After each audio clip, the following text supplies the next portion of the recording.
evening. As Joe Biden inches closer to victory and Donald Trump's chances fade, more protests by Trump supporters took place in different parts of the U.S. and so did celebrations by Biden supporters. Joe Biden has exuded confidence of victory by bagging over 300 electoral votes. He said Democrats are on track to win Arizona after 24 years and Georgia after 28 years. Our in focus tonight is Biden on the cusp of victory. That and more in this edition of News Night. I'm Munmun Bhattacharya. First up, the headlines. Voting concludes for third and final phase of Bihar Assembly elections. Over 57% voter turnout recorded. Counting of votes on the 10th of November. Exit polls predict a close fight between NDA and Mahagathbandhan as no alliance seems to be getting a clear majority.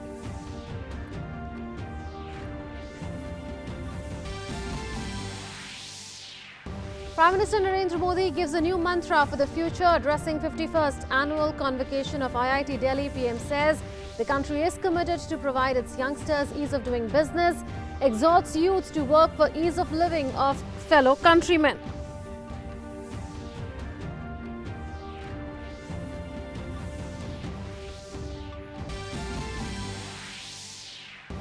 Prime Minister Narendra Modi to inaugurate RoPax terminal at Hazira and flag off RoPax ferry service between Hazira and Gogha in Gujarat on Sunday through video conferencing. Event will mark a big step towards the Prime Minister's vision of harnessing waterways and integrating them with the economic development of the country. ISRO's latest Earth observation satellite EOS-01 lifts off from Sriharikota, successfully places 10 satellites, including 9 international commercial customer satellites on board PSLV C-49 rocket into orbit. Prime Minister Narendra Modi congratulates ISRO and the country's space industry for the successful launch. Implementation of historic One Rank, One Pension scheme completes 5 years. PM Modi salutes veterans for the remarkable service. Says 5 years ago, India took a historic step towards ensuring the well-being of the country's great soldiers who courageously protect our nation.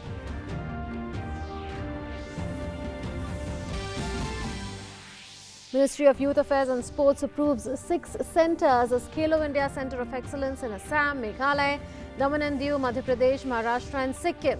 Centres to be upgraded at a cost of 67.32 crore rupees for 2020-21 and subsequent 4 years in an effort to identify and groom Olympic-level talent.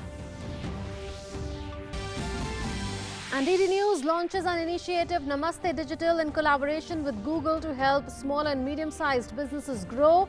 New initiative focuses on accelerating the efforts to help businesses build digital presence.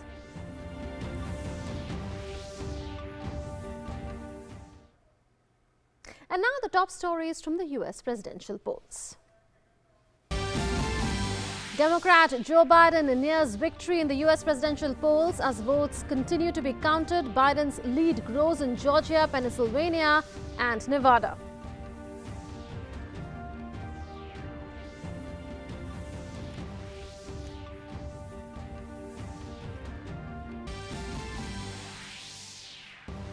Joe Biden exudes confidence of winning the presidential election, says the numbers tell a clear and convincing story. Says he is on track to win a clear majority with over 300 electoral college votes. Donald Trump counters, says Biden should not wrongfully claim presidency. Contrasting images of celebrations and protests witnessed in the U.S. Biden supporters celebrate in New York City and gather outside the White House, calling for all votes to be counted. Trump supporters demonstrate outside ballot counting centers in Georgia and Arizona. Georgia is headed for a recount. State's Secretary of State announces a recount with the margin in the presidential race likely to be just a few thousand votes in the state.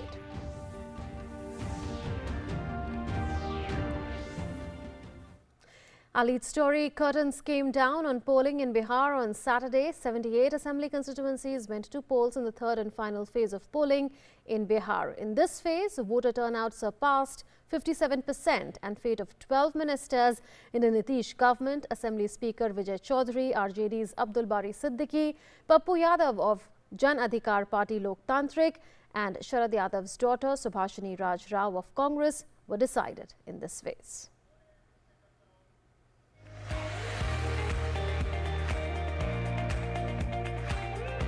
These pictures from different districts of Bihar show the common man's enthusiastic participation in the process of democracy.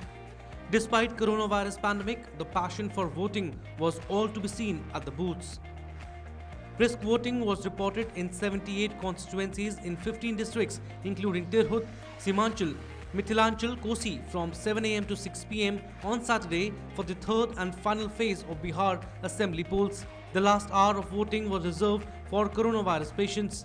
Additional paramilitary forces were deployed to ensure peaceful voting in sensitive areas. Except sporadic incidents, the turnout was peaceful.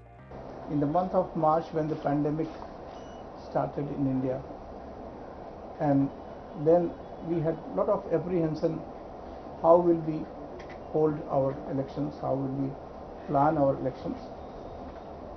Having concluded successfully third and last phase of election in Bihar, I can say with full confidence about the robustness of our electoral process, the confidence and maturity of our voters and all the stakeholders in the electoral process. In third phase, over 2.35 crore voters were eligible to exercise their franchise and seal the fate of 1,204 candidates, including 110 women candidates. This was the first assembly election in the country during the corona pandemic. Election Commission of India had made elaborate arrangements to protect voters from infection. Polling stations were sanitized before voting. Voters followed social distancing and wore masks and gloves. Thermal screening of voters was ensured before they were allowed to enter the booth. Although the pace of polling in all the districts was slow in the initial hours, but as the day progressed, the number of voters kept increasing at all booths. जो भी बच्चे हैं कोई रुके नहीं, सब आके मतदान करें। बहुत अच्छा लग रहा है फर्स्ट बार वोट देके। यहाँ पे डेवलपमेंट के लिए हम लोग वोट देना चाह रहे हैं यहाँ पे कि डेवलपमेंट हो और अच्छे से अच्छे कॉलेज और ये स्कूल बने यहाँ पे। Paramilitary forces were deployed in adequate number at all polling stations to ensure fair and peaceful voting. विकास के लिए वो मतदान करें और विकास होगा तो यह सुंदर शहर बनकर के उनको दिखेगा, जिससे हर आदमी को उसका लाभ होगा। लोगों की पहली पसंद एनडीए, उसका एकमात्र कारण चाहे प्रधानमंत्री नरेंद्र मोदी जी हो या मुख्यमंत्री नीतीश कुमार जी हो, दोनों का मुद्दा एक ही है, विकास विकास विकास। निश्चित रूप से 15 साल में जो बिहार में सुशासन के साथ, न्याय के साथ जो विकास हुआ है और हमारे प्रधानमंत्री जी ने कहा है कि सबका साथ सबका विकास, तो इसलिए कहीं कोई संशय नहीं है। 15 साल में सीमांचल मिथिलांचल को दुनिया का सबसे बीमारू और गरीब इलाका बना दिया। Voting has concluded for all 243 seats for Bihar Assembly election. The first phase of polling was held on October 28th, while second phase went for polls on November 3rd. The counting of votes will take place on Tuesday. Newsnight Desk, DD India. Prime Minister Narendra Modi addressed the graduating batch of IIT Delhi students on Saturday, where he shared with them 4 mantras for their workplace. He also asked them to identify the needs of the country and work towards building a self-reliant India. Prime Minister Narendra Modi addressed the 51st annual convocation ceremony of IIT Delhi as a chief guest via video conferencing on Saturday. He gave 4 mantras to the students for their workplace. The first mantra is focus on quality, never compromise. Second mantra is ensure scalability, make your innovations work at a mass scale. Third mantra is assure reliability, build long-term trust in the market. And the last mantra is bring in adaptability, be open to change and expect uncertainty as a way of life. आप जब यहां से जाएंगे, नई जगह पर काम करेंगे, तो आपको भी एक नए मंत्र को लेकर काम करना होगा। ये मंत्र है focus on quality, never compromise, ensure scalability, make your innovations work at a mass scale, assure reliability, build long-term trust in the market, bring in adaptability, be open to change and expect uncertainty as way of life. Congratulating the students on their convocation, Prime Minister said that today's India is committed to provide ease of doing business to its youth so that they can bring changes in the lives of crores of their countrymen through their innovation. He exhorted the students to work for ease of living of the people. आज भारत अपने युवाओं को ease of doing business देने के लिए पूरी तरह प्रतिबद्ध है ताकि ये युवा अपने इनोवेशन से करोड़ों देशवासियों के जीवन में परिवर्तन ला सके। देश आपको ईज ऑफ डूइंग बिजनेस देगा, बस आप एक काम कीजिए, आपकी महारत से, आपके अनुभव से, आपके टैलेंट से, आपके इनोवेशन से देश अगर आपको ईज ऑफ डूइंग बिजनेस देता है, सरकार व्यवस्थाएं देता है, तो आप इस देश के गरीब से गरीब नागरिक को ईज ऑफ लिविंग देने के लिए नए नए इनोवेशंस लेकर के आइए। Prime Minister said that post-COVID world is going to be very different and technology will play the biggest role in it. He said that COVID-19 pandemic has taught that globalization is important, but self-reliance is equally important. कोविड-19 ने दुनिया को एक बात और सिखा दी है। Globalisation महत्वपूर्ण है, लेकिन इसके साथ साथ सेल्फ रिलायंस भी उतना ही जरूरी है। साथियों, आत्मनिर्भर भारत अभियान आज देश के नौजवानों को, टेक्नोक्रेट्स को, टेक एंटरप्राइज लीडर्स को अनेक नई अपॉर्चुनिटीज देने का भी एक अहम अभियान है। Union Minister for Education Ramesh Pokhriyal Nishank also addressed the students. He said that 2020 will be remembered not only for COVID-19 pandemic but also the way the challenges were converted into opportunities. हम सब जानते हैं कि इस महामारी का सबसे बड़ा प्रभाव शिक्षा जगत पर पड़ा है, परंतु आज हम गर्व के साथ सिर उठा करके इस बात को कह सकते हैं कि हमने अपने यशस्वी प्रधानमंत्री श्री नरेंद्र मोदी जी के नेतृत्व में न केवल चुनौतियों का सामना किया, बल्कि चुनौतियों को अवसर में बदलते हुए एक भविष्यवादी सोच के साथ एक नई शिक्षा नीति को भी लागू किया है। इस नीति के माध्यम से माननीय प्रधानमंत्री जी के विजन को आगे ले जाते हुए हम भारत को वैश्विक ज्ञान की महाशक्ति के रूप में हम स्थापित करेंगे। Prime Minister asked the fresh IIT graduates to recognize the needs of the country and connect with the changes on the ground. He also asked them to identify with the aspirations of the common people in the context of Atmanirbhar Bharat. Nishant Saurabh's report for DD India. ISRO successfully launched PSLV C-49 from Satish Dhawan Space Center in Sriharikota on Saturday afternoon. India's polar satellite launch vehicle in its 51st mission launched an all-weather Earth imaging satellite as the primary satellite, along with 9 international customer satellites. Prime Minister Narendra Modi congratulated ISRO on the feat. 3, 2, 1, 0. India's polar satellite launch vehicle in its 51st flight successfully launched EOS-01 along with 9 international customer satellites from the first launch pad of Satish Dhawan Space Center, Sriharikota. PSLV C-49 lifted off at 11 past 1500 hours Indian Standard Time after a delay of 9 minutes because of inclement weather conditions observed during countdown. After 15 minutes and 20 seconds, EOS-01 was successfully injected into its orbit. Subsequently, 9 commercial satellites were injected into their intended orbits. Of the 9 customer satellites, 1 is from Lithuania and 4 each from Luxembourg and the USA. After separation, the 2 solar arrays of EOS-01 were deployed automatically and the ISRO telemetry, tracking and command network at Bengaluru assumed control of the satellite. In the coming days, the satellite will be brought to its final operational configuration. This mission is very special, very unusual for ISRO. You know, the space activity cannot be done through work from home. Each and every one of the space engineer has to be available in labs, industries, integration area, as well as the field. Then only the activities will go.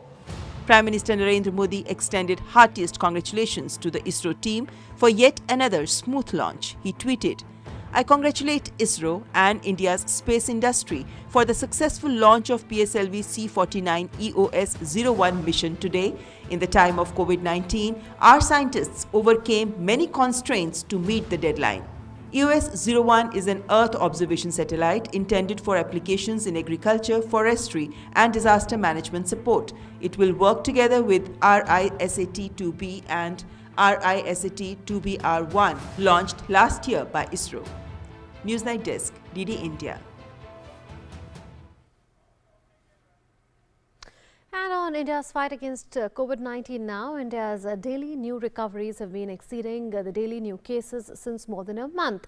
In contrast to 50,356 new reported cases, 53,920 cases have recovered in the last 24 hours. Presently, the active case load is pegged at 5.16 lakh. The national recovery rate has improved further to 92.41%. The testing rate has been ramped up significantly in the country. New recoveries have exceeded the new cases since the last 35 days. Meanwhile, amid deteriorating air quality, the national capital Delhi has seen a huge spike in COVID-19 cases. More than 7,000 COVID-19 cases were recorded in the last 24 hours in Delhi.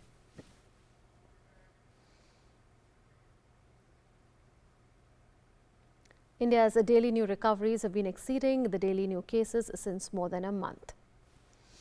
Well, that's about the COVID-19 update. And now let's take a look at what else to expect. Prime Minister Narendra Modi will inaugurate the RoPax terminal at Hazira and flag off RoPax service between Hazira and Ghoga in Gujarat on Saturday via video conferencing. This marks a big step towards the Prime Minister's vision of harnessing waterways and integrating them with the economic development of the country. PM Modi shared a video in this regard. माननीय प्रधानमंत्री श्री नरेंद्र मोदी जी के कर कमलों द्वारा हजीरा में RoPax terminal का उद्घाटन एवं हजीरा से घोघा के बीच रोपैक्स फेरी सर्विस का flag of.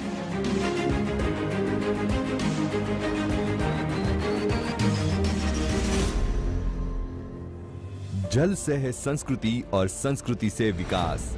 Hazira Ghogha RoPax फेरी बदलेगी इतिहास। गुजरात में सूरत और सौराष्ट्र के संबंध काफी सालों से घनिष्ठ है।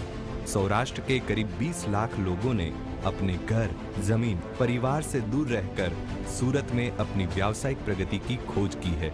इसी खोज में वतन से दूरी कम ना हो, इसलिए हमारे देश के विजनरी प्रधानमंत्री श्री नरेंद्र मोदी जी के विजन की बदौलत अब सौराष्ट्र और सूरत जुड़ने जा रहे हैं जल मार्ग से, रोपैक्स फेरी सर्विस से।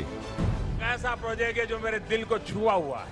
भाइयों और बहनों, सौराष्ट्र और दक्षिण गुजरात के बीच 5,000 से ज्यादा गाड़ियां हर रोज इन दो क्षेत्रों को कनेक्ट करने के लिए सड़कों पर दौड़ती है। यही कनेक्टिविटी सड़क के बजाय समंदर से होगी।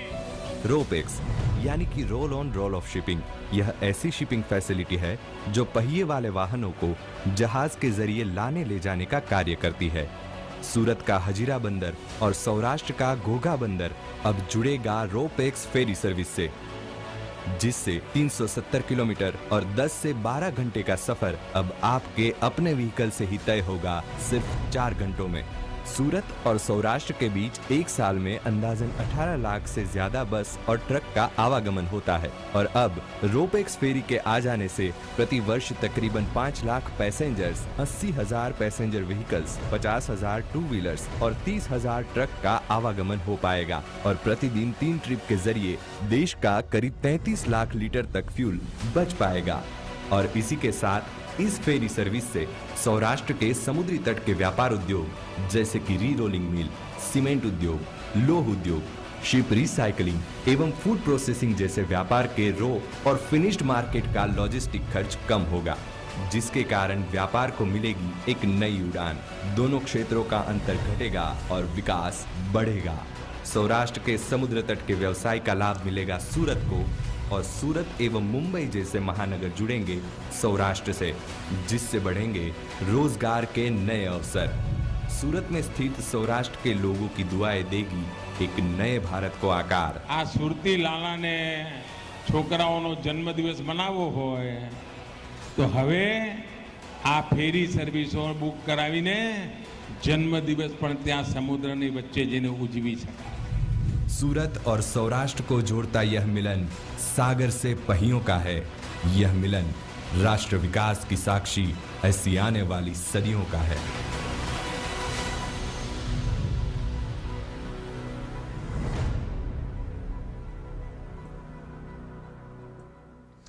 And our top focus tonight, Joe Biden has exuded confidence of winning the US presidential election, saying the numbers tell a clear and convincing story.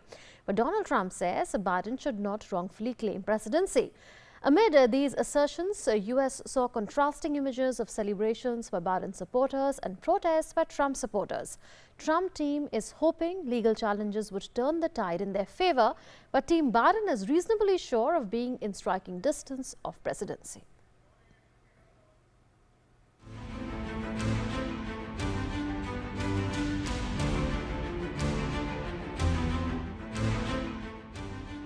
Democratic presidential nominee in the US elections, Joe Biden, said on Friday that he was going to win the US presidency as his lead grew over President Donald Trump in battleground states.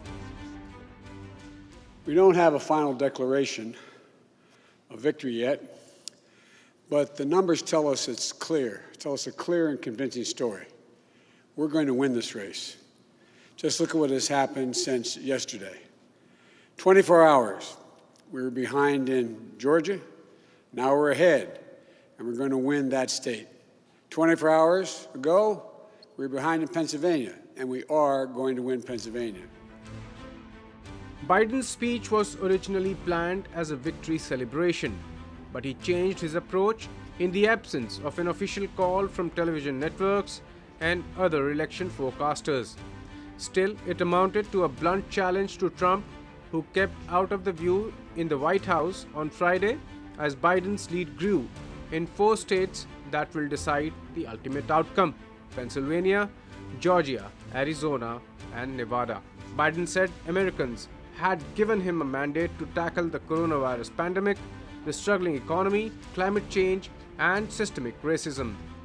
What's becoming clear each hour is that record number of Americans of all races, faiths, religions chose change over more of the same. They've given us a mandate for action on COVID, the economy, climate change, systemic racism. They made it clear they want the country to come together, not continue to pull apart. Trump has remained defiant, vowing to press claims of fraud as his Republicans sought to raise $60 million to fund lawsuits challenging the results. But some in his camp described the legal effort as disorganized, and so far they have not found success in the courts. With his heels dug in, Donald Trump tweeted that Biden should not wrongfully claim presidency. America was dotted with celebrations and protests. While youth in the heavily Democratic New York City took to the streets to party with a political purpose, as Democrat Joe Biden inched closer to a US presidential victory. Around 24 Trump supporters demonstrated outside of a ballot counting center in Atlanta, Georgia, protesting what they believe is a voter fraud after Biden made gains over Trump in the state. Georgia is headed for a recount, with Brad Raffensperger, Georgia's Secretary of State, saying that the margin in the presidential race is likely to be just a few thousand votes, necessitating a recount. Trump supporters protested in Arizona too. Armed protesters massed outside of a Phoenix area election center, chanting, "Count the legal votes." At one point overnight, Trump and Biden supporters briefly scuffled outside the Maricopa Counting Tabulation and Election Center in Arizona. In Wilkes-Barre in Pennsylvania, dozens of Trump supporters chanted "Stop the Steal" outside the Bureau of Elections, while more than 100 held a march in North Carolina calling for election officials to release total votes. North Carolina's official counts are not expected until next week. Meanwhile, Biden supporters gathered just outside the White House on Black Lives Matter Plaza to call for all votes to be counted. Joe Biden may be closing in on the presidency, but Donald Trump isn't in mood to bow out yet. Newsnight Desk, DD India. So let's take a look now at the map of the United States of America and get a sense of how the projections are for various states as of now. There you are seeing Donald Trump with the elephant, and you're seeing Joe Biden with their party symbol. And look at the division of electoral college votes. Joe Biden has 253, just 17 is short of the mark of 270 that he requires to make it to the next presidency, and Donald Trump is at 214. The votes that he has is 47.7%, whereas Biden has 50.5%. Now, the states that you see in this map are, of course, the entire states of the United States, but those in light blue are leaning towards Democrats, and those in pink are leaning towards the Republicans. North Carolina and Alaska are leaning towards the Republicans, whereas Nevada, Arizona, and Pennsylvania as well as Georgia are leaning towards the Democrats. Alaska is yet to be decided. You saw the huge percentage of votes difference that is there between Donald Trump as well as Joe Biden, where Trump is leading in Alaska, but in Arizona it's a different story. 48.7% is where Trump is at, and 49.6%.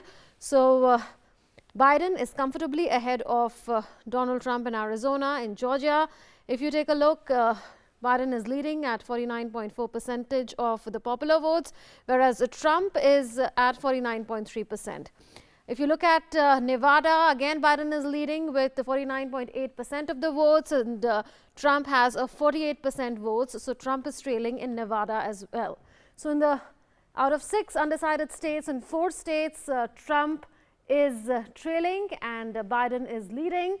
Besides Nevada, there are other states as well. Let's take a look at North Carolina. There, of course, Donald Trump is leading in North Carolina, and Joe Biden is trailing. And that's not all. There are other states. Pennsylvania, of course, it was expected that this is going to be the state that will decide the presidential election, and may actually come to that, because here too Joe Biden is leading at 49.6% of the popular votes, and Trump is behind with 49.1% of the votes. So what does all of this really mean in terms of who could become the next president? All that after a short break. Stay tuned. The changing world of news. Headlines that you wake up to. News that shapes your day. Stories that matter to you. The latest and most accurate updates. A fresh start to a new day. The Breakfast News, Monday to Friday, 8 a.m. on DD India. वैश्विक महामारी कोविड-19, जिसका कहर संपूर्ण मानव जाति को अपनी आगोश में ले चुका है। टीका या दवाई उपलब्ध होने तक महामारी के खिलाफ मानवता की जंग जारी है। अब जब अनलॉक 5 के तहत लगभग सारा देश खुल गया है, तब और भी आवश्यक है कि हम सतर्क रहें। ऐसे में सबसे जरूरी है समझदारी और बचाव। फेस मास्क कोरोना से रोकथाम का सबसे प्रभावी उपाय साबित हुआ है। विश्व स्वास्थ्य संगठन और विशेषज्ञों के शोध का भी यही निष्कर्ष है कि मास्क से मुंह और नाक को अच्छी तरह ढककर कोरोना संक्रमण को कम किया जा सकता है। मास्क पहनने से आप कोरोना से अपना और आसपास के लोगों का भी बचाव करते हैं। कोरोना संक्रमण से बचाव के लिए मास्क पहनने के साथ ही जरूरी है मास्क को सही तरीके से पहनना। बहुत से लोग मास्क से नाक और मुंह को सही तरीके से नहीं ढकते, जिससे संक्रमण का खतरा बना रहता है। बिना मास्क या फेस कवर के घर से बाहर निकलने की अभी कल्पना करना भी सही नहीं है। जुड़िए डीडी न्यूज की खास मुहिम मास्क अप इंडिया के साथ। कोरोना से बचाव की इस पहल का हिस्सा बनने के लिए साझा कीजिए मास्क पहनने के अपने अनुभव, अपने विचार हमारे साथ फेसबुक और ट्विटर पर। Welcome back. Our In Focus tonight is Biden on the cusp of victory. To talk about that, we have with us Ambassador Meera Shankar, former Indian ambassador to the US, Professor Swaran Singh Jaswal, foreign affairs expert. But before that, Nick Harper, a correspondent, is joining us from Wilmington in Delaware. Nick, if you are with us, good morning to you there in America. Good morning to you. Nick, are you with us? Okay. So it may not be yet official as to who the next president of the United States would be, but has the US Secret Service already given a security upgrade to Joe Biden, and have the skies over his home in Delaware been declared as a no-fly zone already? That's right, both of those things. We know that the Security Service have increased their security detail to Joe Biden.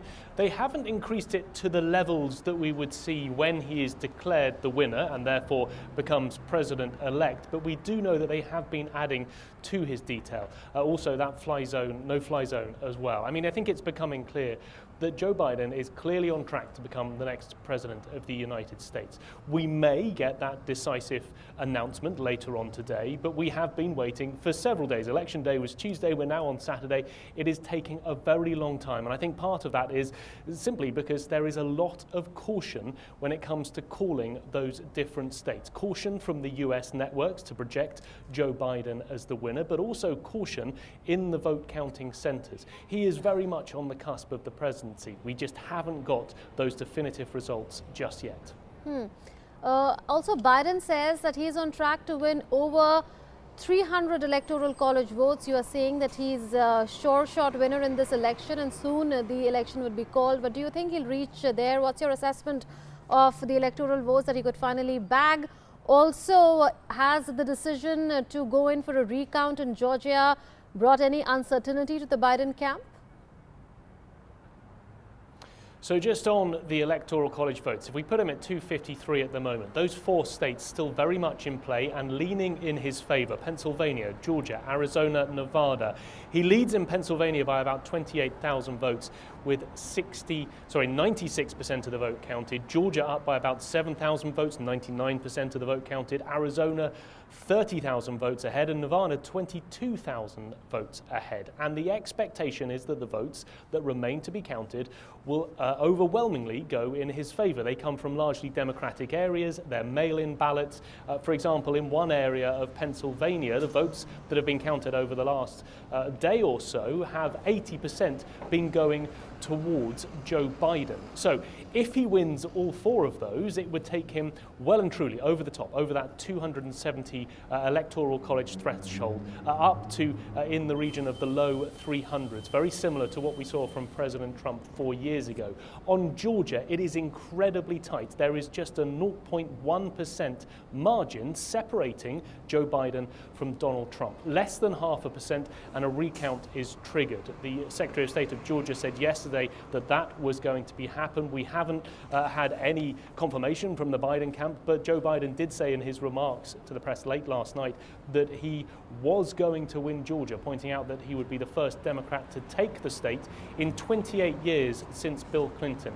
I think we've seen the language from the Biden camp change over the last few days. On election night, he said he was optimistic about becoming the next president. That has firmed up to becoming no doubt that he would be declared the winner, to last night saying that he will be the next president of the United States. It's all heading in his direction, but that vote counting still going on in the background before it can definitively be called for Joe Biden. Nick, has Trump demanded recounts in more states, and if that were to happen, could there be a twist in the tail? Well, it potentially could, but when it comes to recounts, there is very little change in the margins. Historically, if we look back on past recounts, there's perhaps just several dozen ballots that may change from one to the other. Even in the tightest race in Georgia, with Joe Biden up by 7,000 votes, the recount there potentially would not make really any difference to the end result. Donald Trump is continuing to push the idea that he has had the election stolen from him. He's been on Twitter over the last few hours. Twitter has flagged 5 of his 6 tweets as either being disputed or misleading. His last one, from about 20 minutes ago, in all caps, he said, "I won this election by a lot." He wants recounts. He's started legal action. He's tried to sue polling stations in Philadelphia. All of that, he hopes, will enable him to get those recounts, to change the decisions, but history and the legal side of things suggests that there probably won't be much of a difference, enough of a difference for him to win any of those states. Well, Trump is taking to Twitter. We saw Joe Biden addressing Americans. Is he likely to address Americans again on Saturday? Well, that is unclear at this stage. We had a very strange day yesterday. About 1 p.m. it was announced that Joe Biden would be making a speech in prime time, which would be about 8 or 9 p.m. in the evening US time. The expectation was that in that intervening 7 to 8 hours, we could see the US networks calling the election and announcing that he was going to be the winner. That did not happen, and he pushed back his speech until about 10 p.m. in the evening. When he finally did speak, he seemed to make a victory speech without announcing victory. He seemed very sure that things were heading in his direction. He even said that he had a mandate to lead the country, trying to sound presidential, saying that he was putting in the homework, having briefings on COVID-19, having briefings on the economy. At this stage, we haven't heard from Joe Biden yet this morning. The press pool covering him haven't released any details of what he may be doing later in the day. He hasn't tweeted. We haven't heard from his advisors. I think at this stage, considering that he has spoken 4 times since election day, each time sounding more confident, it may be that he will want to wait now until we have a result before he speaks again to the nation. But as the last 4 days have shown us, I think anything could happen. Nick, stay with us. Let's open up this discussion, and I appreciate the patience shown by Ambassador Meera Shankar as well as Professor Swaran Singh on this. Ambassador Meera Shankar, I'll come to you now. We haven't seen in the past 3 decades or so any candidate which is on the losing side refusing to concede. But here we are looking at Donald Trump digging in his heels, refusing to concede, also alleging electoral fraud repeatedly. And now I understand he's tweeted that there'll be a press conference of his lawyers as well sometime later. But, what is the kind of message that United States is sending through this to the world? Or should I say President Trump is sending to United States and the world through this? Well, it's a sad day because it erodes democratic institutions. One of the, given aspects of a democracy is that the people exercise their choice and that choice is accepted. And that is a fundamental, there are peaceful transitions of power. So it's a sad day that it should come to this. And if you've seen the logic of President Trump's supporters in Arizona shouting, "Count the vote, because the vote counting was reducing Biden's lead. It's still a lead at 30,000 votes. And on the other hand, in Pennsylvania, Philadelphia and Pittsburgh shouting, "Stop the count, stop the count." Yes. So, you can't pick and choose which is, to your benefit. There are institutions and there has to be institutional propriety for the healthy functioning of democracy. But hopefully the American system is resilient enough. After all, the votes are counted, the electors, any disputes regarding the electors in the individual states have to be settled by 8 December, and then they cast their votes on 14th December, and then that is sent to the Senate, and the Senate announces the winner, and then you have the inauguration on 20th January. So those benchmarks of 8th December and 14th December are pretty much in place. So hopefully all these things will get resolved by then. I think if Joe Biden actually wins Arizona, Nevada, Pennsylvania, and Georgia, as it looks he could, because he's ahead in each of these states, some by a slender margin, Georgia by a very slender margin, 7,000 votes, others by slightly bigger margins. But if he wins all these, I think a dispute becomes more irrelevant. If his victory is narrow and he kind of is around 270 or more, I think legal Yes. disputes will be, may proliferate. Okay, fair enough. Professor Swaran, I'll come to you, but since we have Nick for a very limited amount of time, I'll go back to Nick. Nick, how are people in Delaware receiving the fact that President Donald Trump is refusing to concede? Because we haven't seen this happen in the last 30 years at least. Even Al Gore in 2000 had conceded, though he said he didn't agree with the Supreme Court of the US decision on stopping the recount, yet he said for the sake of unity and for the sake of democracy in the country, he would concede. So how are the people in Delaware looking at the way things are panning out? Well, I think there's quite a lot of patience, quite a lot of calm, but there's also a large amount of incredulity that we are still at this point, 5 days after Election Day, and we still do not have a result. I spoke to some Democratic supporters who gathered near to where Joe Biden has been speaking for the last couple of days. I was speaking to them yesterday. One man said that his wife had become less anxious over the last few days as the results seemed to be heading in Joe Biden's direction. He joked that his wife had stopped throwing things at the television. As for the matter of whether they want Donald Trump to leave the White House, clearly they do, and as soon as possible. And there is some concern that he may not. Joe Biden's campaign has even talked about this. One of his advisors saying that the US government was adequate to be able to remove trespassers from the White House if necessary. Yes. But there is that concern that Donald Trump will not concede and perhaps might not even leave the White House. And just to pick up on a point from your last guest, pointing out that if there is a very large win by Joe Biden on the Electoral College front, it will not just show that he has won the Electoral College, but also that he's won the popular vote. He's up by about 4 million, 74 million votes cast in his favor, about 70 million in Donald Trump's favor. Bear in mind that 4 years ago, Donald Trump won the Electoral College, but he didn't win the popular vote. Hillary Clinton won that by 3 million. It gives Joe Biden a much bigger mandate to say to the country, look, I've got the Electoral College, I got the popular vote, I am the clear winner. We are already in that territory. It just comes down to getting that confirmed. One of the US networks here said that they wanted to be 99.5% certain, because outside the margins where there would be an automatic recount would cause them to delay their announcement that Joe Biden is the winner. We are heading in that direction, but that projection just not coming quite yet. Lots of US networks are using the word imminent, soon. It could be today, but it might not be. Well, appreciate Nick, for you having joined us at this point in time. Thank you so much for your inputs. Professor Swaran Singh, would you say that Republicans are today a divided lot?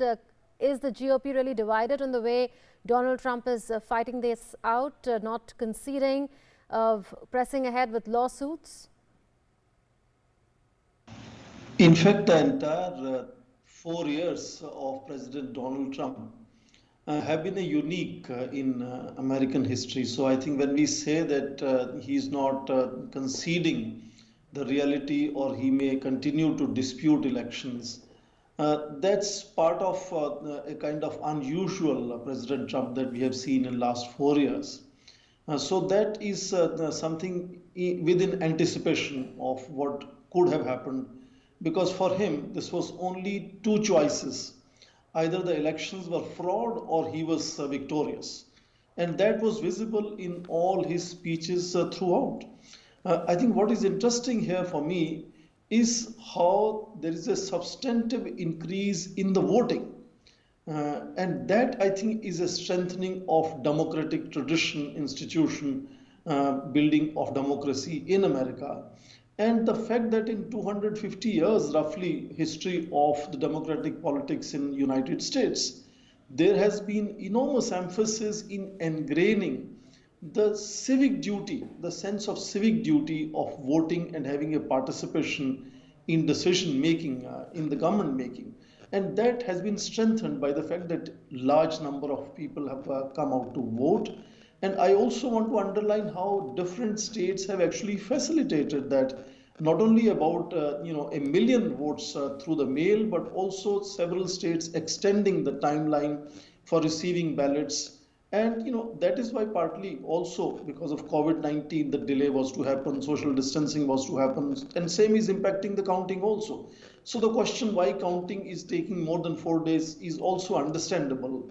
But the fact that pandemic, and we recently in last 24 hours I'm hearing 127,000 new infections, that, and of course Black Lives Matter, that I think shook a lot of common people in the United States, that they have to come out and speak. And that I think is ensuring that even with certain amount of hiccups at best, the victory of the designated president or President Biden is almost decided now. And Nick was speaking from Delaware, which is the kind of a buzz center right now, because Vice President, before he became Vice President, Biden had represented Delaware. Yes. And interesting that the man who replaced him as a senator when he became Vice President, Ted Kaufman, from April he's leading the team in transition. And transition team only yesterday had meetings with both economic experts and healthcare experts. They're already planning to make big announcements on how to deal with pandemic. And I think important for India, because there could be several advantages India at this stage. Of course, we have to calibrate our engagement very carefully. But the fact that Kamala Harris could be very strong candidate for 2024 now, if she continues as a vice president, or if she continues vice president for 2 terms after that. Yes. And that connect with India, I think, will be unprecedented and first of its kind. And I think that speaks something which potentially could be strengthening India-US relations. But as far as elections in the United States are concerned, I think most people have understood that it is now Joe Biden who will be the next president. And President Trump will just make certain noises, disputes, but that's not going to majorly matter. Because right now, the media reports that I see are saying about 264 electoral votes are already with Biden, which means about 6 votes are required. Yes. And what is left is about 70 plus electoral votes are in contestation in counting right now. So absolutely. I don't assume that President Trump is going to get something like 65 votes out of the 72 votes that are still in counting. So I think the outcome is already decided. But it's only the procedural thing that we will continue to wait. And some of the news agencies are already announcing in the United States that Biden is the next president, 46th president. Yes, at least one news network has already called the election.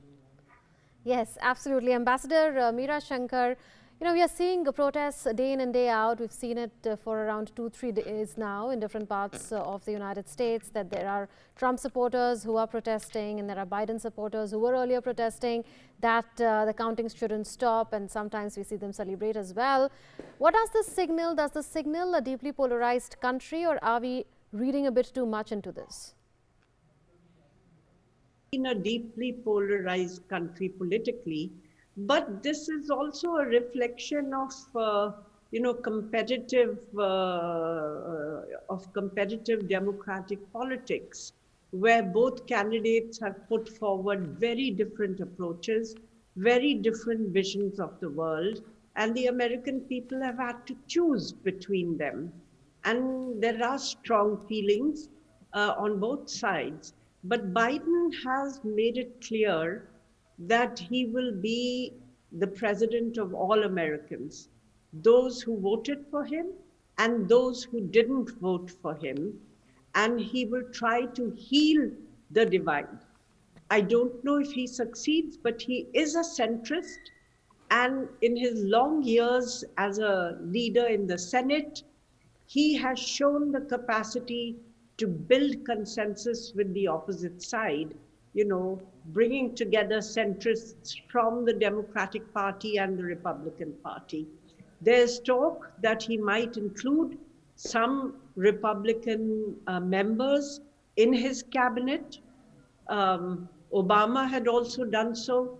He had brought in Robert Gates as his defense secretary, and that had played well, with some of the Republican hardliners in the Congress and made it easier to handle these issues. So perhaps, let's give Biden a chance and see if he is able to recover some of that central ground where both parties had elements who could work with each other and help to shape that centrist consensus, which enabled America to move ahead. Now, it's going to be difficult. It's going to be difficult because not only the Republican Party, but has its Trumpists and, the Tea Party and extreme right-wingers, but versus the moderate Republicans. And on the other side, you have the left-leaning Democrats, the young radicals or the progressive movement in the Democratic Party. But I would suppose that because of these, ultra ideological fringes in both parties, I won't say fringes, actually groups in both parties, all the more reason for those who are in the mainstream to come together across the aisle. For Biden, he will need to work with the Republicans if the Republicans keep the Senate. Which yes, I was coming to that. It's not yet certain. Yes. It's not yet certain because there's a runoff for 2 seats, Senate seats in Georgia, where there was a tie. So those seats are still in play. Until you get the results, you don't know. But if it is a Republican-dominated Senate, then Biden will have to work very closely with the Republicans in the Senate if he wants to steer his agenda forward. Professor Swaran Singh, very quickly you could answer this, that though Ambassador Meera Shankar is talking about how Biden should be trying for a centrist consensus, could a Republican Senate hobble him? Indeed, the Senate in the United States is unusually powerful house. And the kind of polarization that has happened in last 4 years will see them really sticking their guns to undermine the new presidency. And that could be a challenge for President Biden. But let's also remember the kind of about more than half a dozen candidates that were initially seeking nominations of Democratic Party. The ultimate choice of Joe Biden is as Ambassador just now said, is a centrist and a liberal. So in that sense, I think we still have hope that he'll be trying to sort of bring about some kind of unity in the nation and bring people together, build consensus, even across party lines. I think that effort, and we are going back to the Obama traditions in many ways, and I think we will see some of that restoration. May not happen immediately, but some of that will be seen as his major kind of efforts as he takes over as presidency. But obviously, pandemic is writ large and repeatedly has mentioned that is first thing on his mind. And he wants to really take some major initiative in that direction. Some consultations are already happening with experts on that measures. Yes. So it will be also important to see as to what are the new strategies that he brings to the table, because it's been spreading continuously in the United States and in unusual large numbers now. Absolutely. So I think that will see Biden showcasing certain kind of a healing touch compared to the polarizing and very harsh tweets that we have seen for the last 4 years. Absolutely. That's all the time that we have. Thank you, Ambassador Meera Shankar and Professor Swaran Singh. We'll take this forward in the days to come. A lot more discussion on this would happen. We are all sure, aren't we? Well, let's move on now. The death toll from the calamitous Storm Eta in Central America soared on Friday after the Guatemalan military reached a remote mountainous village where torrential rains had triggered devastating mudslides, killing about 100 people. Many of the dead were buried in their homes in the remote Cueja village, where about 150 houses had been swallowed by mudslides. Meanwhile, rescue operations have been slowed by destroyed roads and bridges, forcing authorities to draft in the military and use helicopters and speedboats to rescue people stranded on top of their houses. A child was airlifted on Friday from an area of Honduras that is underwater after Storm Eta pummeled Central America with torrential rain.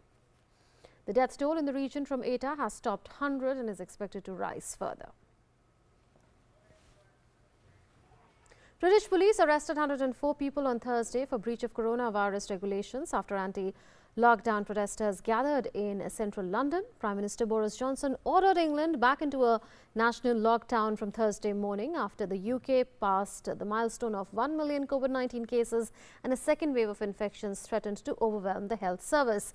People have been ordered to stay at home to combat a surge in new infections. New COVID-19 infections in England have stabilized at around 50,000 a day, indicating a levelling off in the steep rise of cases even before England was pushed into second national lockdown.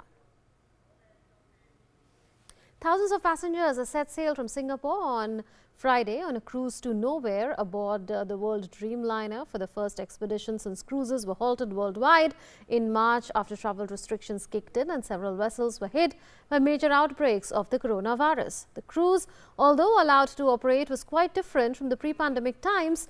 Before boarding the ship, all passengers were tested for coronavirus. In addition, all crew members working on the cruise ship have had to quarantine for 14 days and undergo 6 coronavirus tests. Also, the cruise ship owned by Hong Kong company Dream Cruises will return to Singapore after 3 days at sea with no port calls in between. The ship is also operating at no more than 50% capacity. In addition, the cruise ship has also set up medical facilities for nucleic acid testing, as well as 7 quarantine wards and 34 quarantine rooms. If any passenger is suspected of having COVID-19, he or she and their close contacts will be hosted in the quarantine rooms until the test results. On Friday, the World Dream set sail with nearly 1,400 passengers and nearly 1,000 crew members aboard. Cruise travel in COVID times. Well, that's it then in this edition of Newsmind. But do remember to wear your mask whenever you move out of your homes and be part of Doordarshan's Mask Up India campaign. Stay tuned, stay fit, stay healthy. Namaskar.